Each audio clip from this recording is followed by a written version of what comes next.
महापुरुषों को हृदय से नमन करते हैं। मंच पर आते सभी अतिथिगणों को हृदय से नमन करते हैं।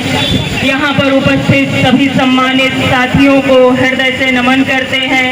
हम अपनी माँ बहनों को हृदय से नमन करते हुए कहते हैं कि जब तक आप अपना इतिहास नहीं जानोगे, भविष्य का निर्माण नहीं कर सकते। आज जो भी हक अधिकार हमें मिले हैं, बाबा साहब के लिखे संविधान से मिले हैं। 1980 से पहले भारत के बहुजन महापुरुष बहुजनों के पहुंच से दूर थे। मान्यवर कांसीराम साहब ने इतिहास की कब्र में दफन किए गए बहुजन महापुरुषों के व्यक्तित्व को सामने लाकर समाज में प्रेरणा स्रोत जगाया और बहुजन महापुरुषों को जन जन तक पहुंचाया। इतिहास का रुख बदलने वाले साहसी लोग कभी भी कठिनाइयों से नहीं घबराते, बल्कि उनका डटकर मुकाबला करते हैं और लक्ष्य को प्राप्त करते हैं।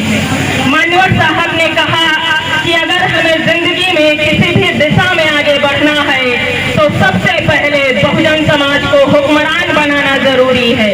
जब इन लोगों की हुकूमत होगी तभी ये लोग अपने कारोबार को अपने हिसाब से चलाएंगे और तभी इनकी बात आगे बढ़ सकती है।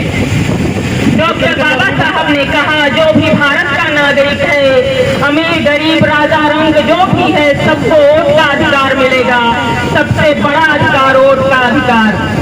संविधान की आधुनिकतम व्यवस्था की तरफ आप अपना एक एक कदम 90% को पाने के लिए आगे बढ़ाइए।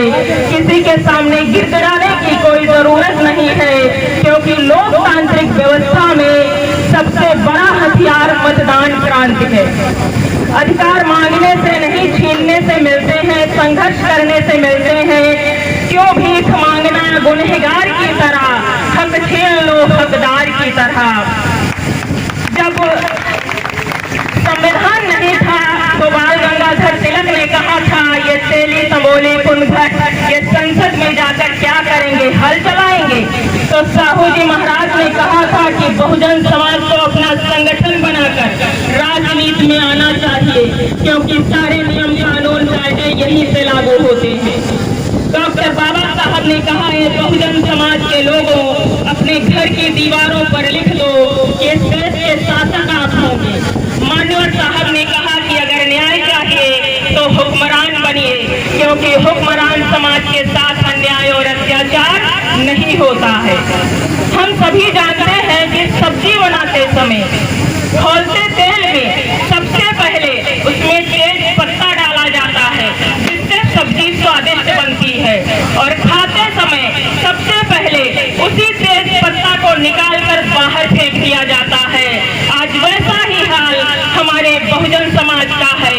ये मुट्ठी भर लोग हमारे बहुजन समाज का इस्तेमाल करते हैं और हिंदू बताकर इन्हें मरने के लिए आगे कर देते हैं, और फिर इस्तेमाल करने के बाद सूत्र बताकर बाहर निकाल कर फेंक देते हैं। तब तक इन मुट्ठी भर लोगों के हाथ इस्तेमाल होते रहोगे। जीवित रहना है तो जिंदा दिल बनकर जियो। हम किसी की गुलामी, किसी की हरवाही करने के लिए पैदा नहीं हुए हैं। हम इस देश के मूल्यवासी हैं और इस देश की धन धरती और सत्ता पर हमारा बराबर का हक और हिस्सा है, और इसे हासिल करना हमारा जन्मसिद्ध अधिकार